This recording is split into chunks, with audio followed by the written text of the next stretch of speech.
साथियों नमस्कार। स्वागत है आपका शिक्षा मनोविज्ञान की आज की इस कक्षा में। साथियों आज की कक्षा में हम पढ़ेंगे शिक्षा मनोविज्ञान की अध्ययन विधियां हम पढ़ रहे थे विस्तार से, और अध्ययन विधियों में पिछली कक्षा में हमने अंतर्दर्शन या आत्मनिरीक्षण या जिसको अंतर्दृष्टि विधि कहते हैं उसका अध्ययन किया था, उसके गुण दोष जाने थे।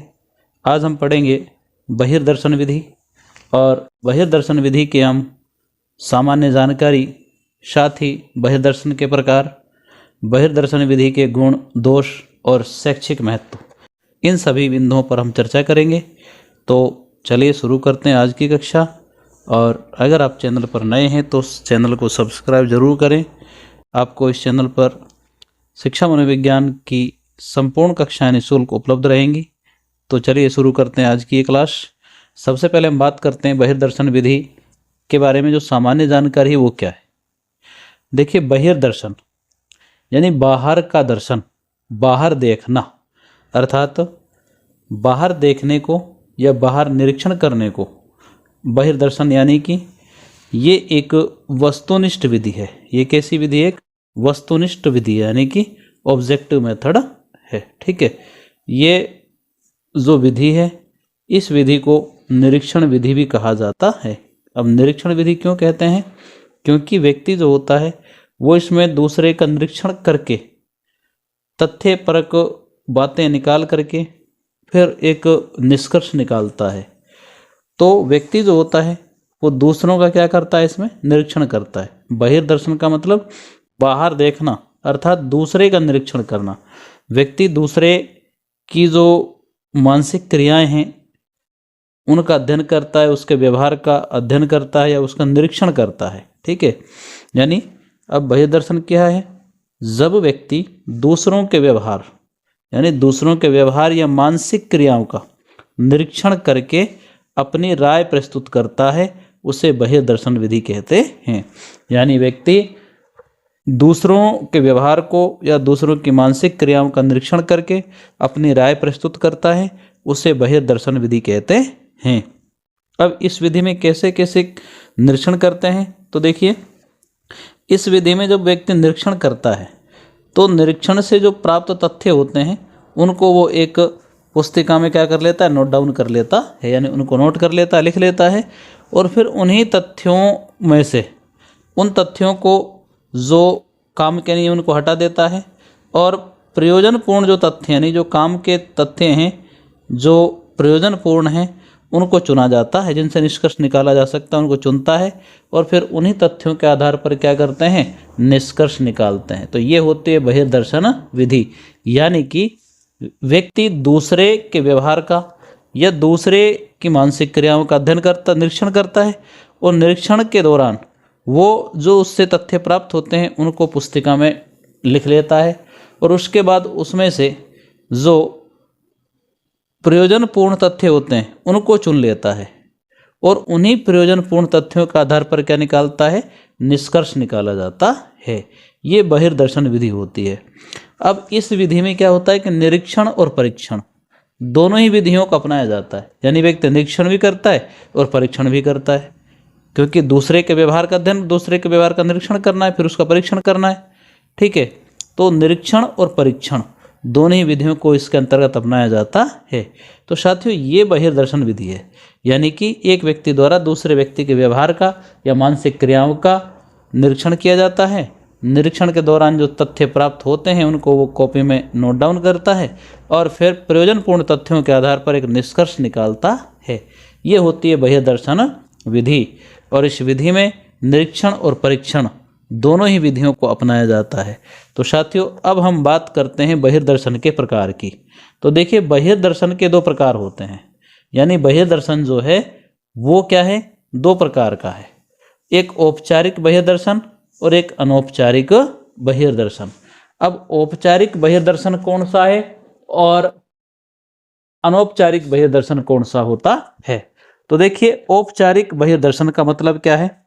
यानी कि इसमें जो निरीक्षण किया जाता है वो नियंत्रित दशाओं में, जैसे एक निश्चित स्थान हो, ठीक है, निश्चित समय हो, इन सब को ध्यान रख करके किया जाता है।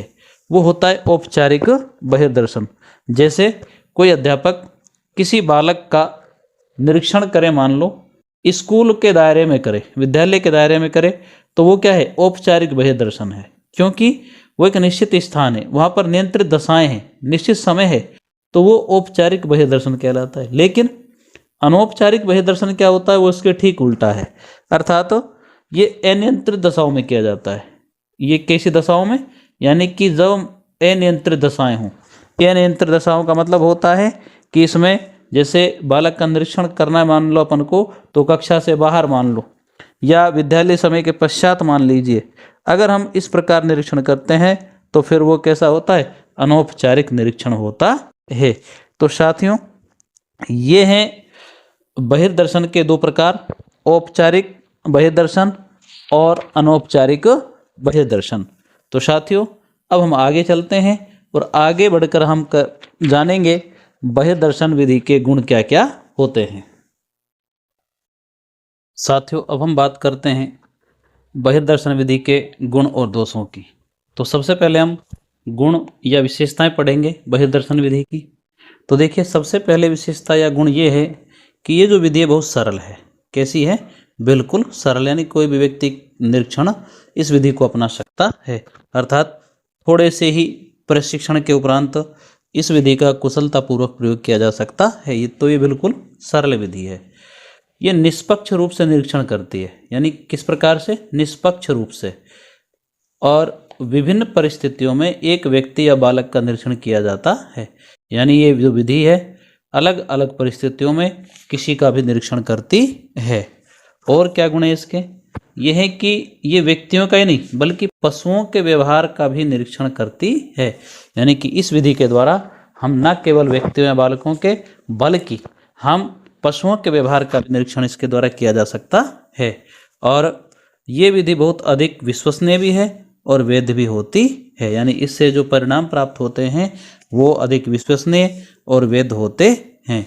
साथ ही न केवल मानसिक क्रियाओं का, ये जो विधि है केवल मानसिक क्रियाओं का ही नहीं बल्कि शारीरिक जो परिवर्तन होते हैं या जो शारीरिक स्थितियां होती हैं उनका भी ज्ञान इससे हो सकता है, वो भी इससे संभव है। तो बहिर्दर्शन विधि के जो गुण हैं वो क्या हैं, एक तो ये विधि बहुत सरल है, एक निष्पक्ष रूप से निरीक्षण करती है, और विभिन्न परिस्थितियों में एक व्यक्ति या बालक का निरीक्षण करती है, और व्यक्ति ही नहीं पशुओं के व्यवहार का भी निरीक्षण इसके द्वारा किया जा सकता है। साथ ही ये अधिक विश्वसनीय और वैध भी होती है। इसके द्वारा न केवल मानसिक क्रियाओं का अपितु शारीरिक परिवर्तनों और स्थितियों का भी ज्ञान इससे हमको हो सकता है।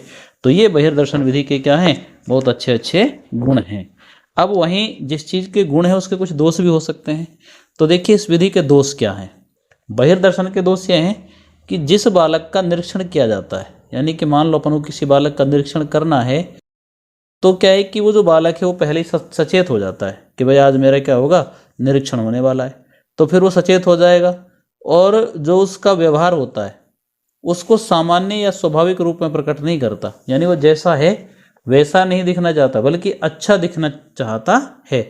अपने व्यवहार को स्वाभाविक रूप में वो प्रकट नहीं करता है बल्कि बनावटी व्यवहार प्रकट करता है, तो उसका निरीक्षण ढंग से नहीं हो पाता है। दूसरा दोष यह है कि इससे जो निष्कर्ष प्राप्त होते हैं इस विधि से वो त्रुटिपूर्ण हो सकते हैं। वो कैसे हो सकते हैं, त्रुटिपूर्ण हो सकते हैं, क्योंकि हो सकता है जिस बालक का, जिस व्यक्ति का हम निरीक्षण करें वो स्वाभाविक ना दिखाए आपको, अपने आप को, और बनावटीपन दिखा दे, तो फिर उसका जो निरीक्षण होगा और उससे जो निष्कर्ष प्राप्त होंगे वो कैसे हो सकते हैं, त्रुटिपूर्ण हो सकते हैं।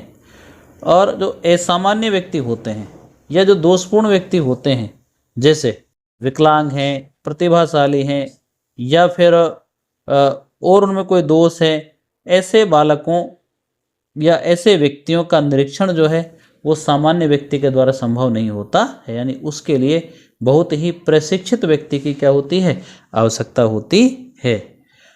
अगला है कि केवल बाह्य व्यवहार का निरीक्षण करती है। ये जो विधि है ये क्या करती है, केवल बाह्य व्यवहार का निरीक्षण करती है, उसका अध्ययन करती है, आंतरिक का नहीं करती है। और जब तक बाह्य और आंतरिक व्यवहार का निरीक्षण ना हो, दोनों का निरीक्षण ना हो, तब तक हम किसी के बारे में भी बिल्कुल सही बात या सही निर्णय या सही निष्कर्ष नहीं निकाल सकते हैं। दूसरा, इस विधि में आत्मनिष्ठता का वो दोष होता है, यानी ये विधि जो होती है आत्मनिष्ठ विधि होती है एक तरह से, तो इसमें आत्मनिष्ठता का क्या आ जाता है, दोष आ जाता है।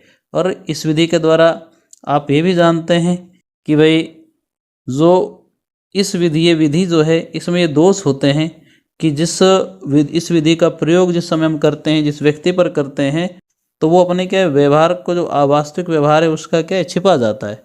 उसको छिपाएगा तो उसका निरीक्षण सही ढंग से नहीं होगा। इसी कारण से ये जो विधि है इसको हम वैज्ञानिक विधि के रूप में विश्वसनीय अधिक नहीं कह सकते हैं। तो ये हैं बहिर्दर्शन विधि के दोष और गुण हो गए। ठीक है, अब हम पढ़ते हैं आगे बहिर्दर्शन विधि के शैक्षिक महत्व क्या है, यानी शिक्षा में एक क्या महत्व रखती है। ये बहुत महत्वपूर्ण टॉपिक। तो दोस्तों अब हम बात करते हैं बहिर्दर्शन विधि के शैक्षिक महत्व की, कि शैक्षिक महत्व क्या है जो बहिर्दर्शन विधि है उसका। तो देखिए, सबसे पहले तो जो बालक का सामान्य व्यवहार, उसका स्वभाव और सामाजिक संबंध और जन्मजात जो गुण होते हैं उनका निरीक्षण करके उनका उचित विकास संभव है। अब उनका उचित निरीक्षण कौन सी विधि के द्वारा करते हैं हम, बहिर्दर्शन विधि के द्वारा करते हैं। कि कोई जो बालक है उसका जो सामान्य व्यवहार है, स्वभाव है, सामाजिक संबंध हैं उसके, और उसके जो जन्मजात गुण हैं, इन सब का जो हम निरीक्षण करते हैं, और निरीक्षण करके ही हम उनका विकास कर सकते हैं। उनके निरीक्षण से प्राप्त परिणामों के आधार पर उनके विकास की एक अच्छी सी कार्य योजना बना सकते हैं।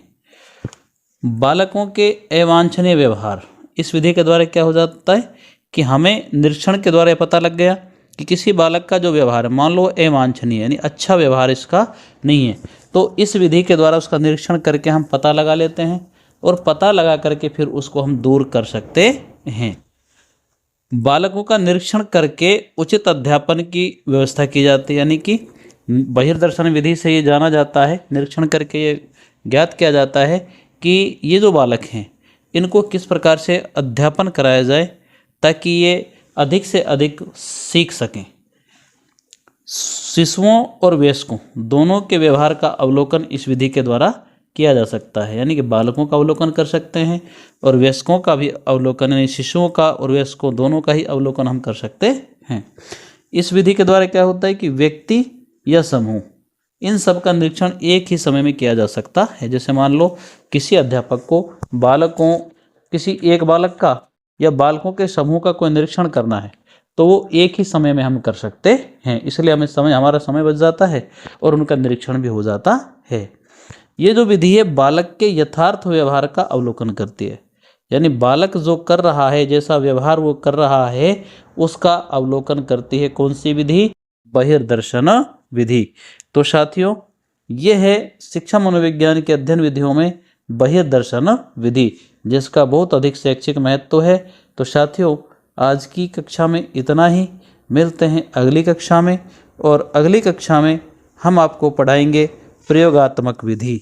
तो तब तक के लिए जय हिंद, जय भारत।